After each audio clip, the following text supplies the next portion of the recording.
Basically, the Maya stopped this book distribution in so many different venues where it was possible before. Now it's impossible. So then Krishna invented the internet. So Krishna is always giving newer and newer revelations of how to engage in his devotional service.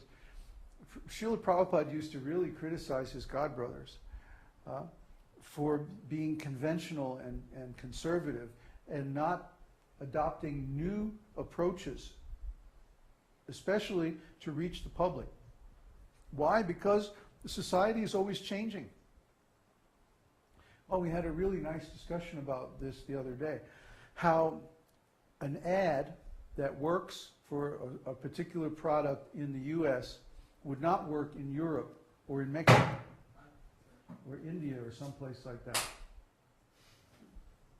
It's over there. We're getting attacked by mosquitoes the last few days. I don't know why, but it's been really weird. So society is changing. People's mentality is changing. And the type of approach that works in one situation or one place will not work in another situation or another place. So we have to always be creative in how we present Krishna consciousness. In that way, we'll always present it appropriately for the people, the situation, the society, the time, the place, like that. We can't be hackneyed or conventional. Just because so-and-so did it that way 20 years ago doesn't mean it's going to work today. So we shouldn't be like that. We're not just mimeographed cutouts. No, each of us is an individual. We each have intelligence, and when things change, we have to change. There's certain core truths. The absolute truth never changes. But then there are relative truths associated with those absolute truths, and those do change. They have to change. Otherwise, it's not practical. Just like if we said, well, Srila Prabhupada started this book distribution on the streets, and so book distribution on the streets is the only way to actually preach. Forever and ever, amen. No. That would simply doom our whole project to failure, because now that's not practical. Why? Maya came in and blocked that way. You see? Or somebody might say, well, Srila Prabhupada established this big international thing, and you're just doing this tiny little project, so how can you say you're following Srila Prabhupada? Well, of course we're following Srila Prabhupada. But we are finding out by our own experience that in the current situation, because society has become so degraded, that if we open up our association to the public, to just anybody to walk in off the street, it would destroy what we're doing. People have become so sinful, so demoniac, so dysfunctional, so sociopathic, that if we allow those messed up people into our association, we would lose everything. We wouldn't be able to advance in spiritual consciousness. Unfortunately. I mean, we wish we could give this to everybody. But if we allow our association to become contaminated by really polluted, sinful people, then that will destroy everything. So everything is there on the website. Everyone can come and get that information. And if they apply it in their lives and they're successful, which means they're sincere, because Krishna will always help the sincere devotees, then they can come here for the master course and perfect their devotional service. But this is only for those devotees who are ready to go to the top. This is not for the people who are just playing around or who are cynical or who have a lot of doubts or who just can't detach themselves from their material sense gratification and like that. Those people have to work out their problems with our support. but they have to do it independently. It's harder now to become a devotee, in one sense. Because you can't just walk into a temple and say, okay, here I am, what do I do now? Those days are gone. Even in ISKCON you can't do that. So we have to be careful to screen out those people who are going to cause a disturbance. You know, that's just the reality of it. And maybe 20 years ago or 50 years ago, people weren't so fallen. They weren't so degraded. What we find is that society is not evolving, it's devolving.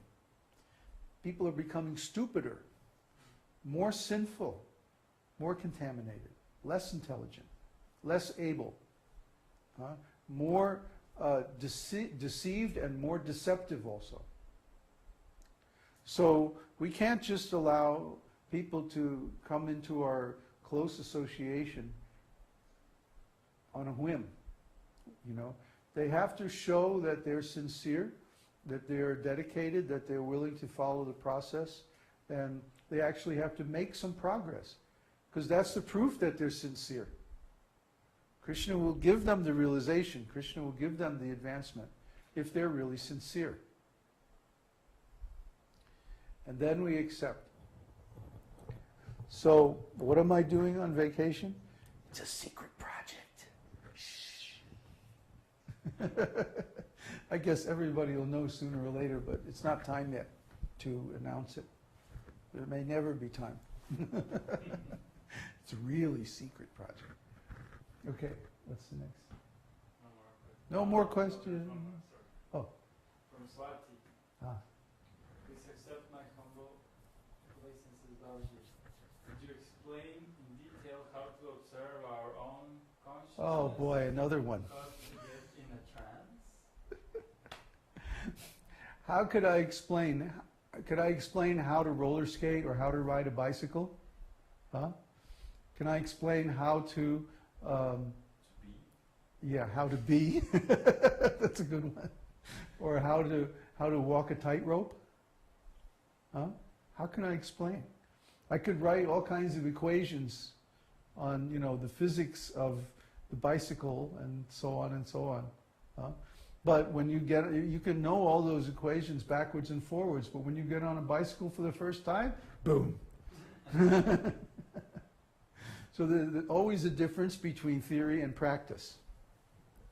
And so I've written all these books on the theory, and I've pretty much said everything that there is to say about that. The latest darshanas. Well, yeah, we talked about that in the most recent darshan. But see, this is a problem if we're on the mental platform. On the mental platform, we have knowledge about something, but we don't have direct knowledge of the thing itself, because our knowledge is based on words and it's only symbolic. So I can say what this knowledge is not. Yeah, it's not about words. It's not about symbols. It's not about thinking. If you've ever tried to play a musical instrument, you know that if you have to think about what you're doing, you cannot give a good performance. Yes, in the beginning when you're practicing, you're going to be thinking. 1, 2, 3, you know, like that. But when it actually comes to getting together with a group and doing a performance of music, if you're still thinking 1, 2, 3, you won't be able to make it. You have to get beyond the thinking to the actual doing. And the same is true of all this stuff about consciousness. It's so subtle. How can I say how to do it? You're the one who's conscious. It's your consciousness. So you should be able to direct your consciousness in any way that you like. If you can't, it's only because you think you can. It's one of those catch-22 situations. I think my consciousness is something fixed because I define my existence, I define my identity in terms of something fixed.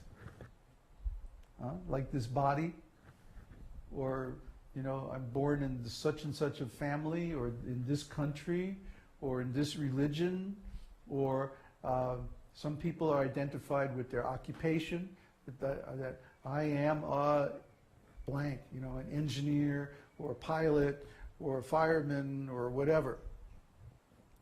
So, as long as that doesn't change, they don't think they can change their consciousness. Why? Because of identification. There are two things, identification and elementalism. We talk about this in our work on ontology quite a bit. Identification is when we think one thing is something else. When we think that I am this body, this mind, this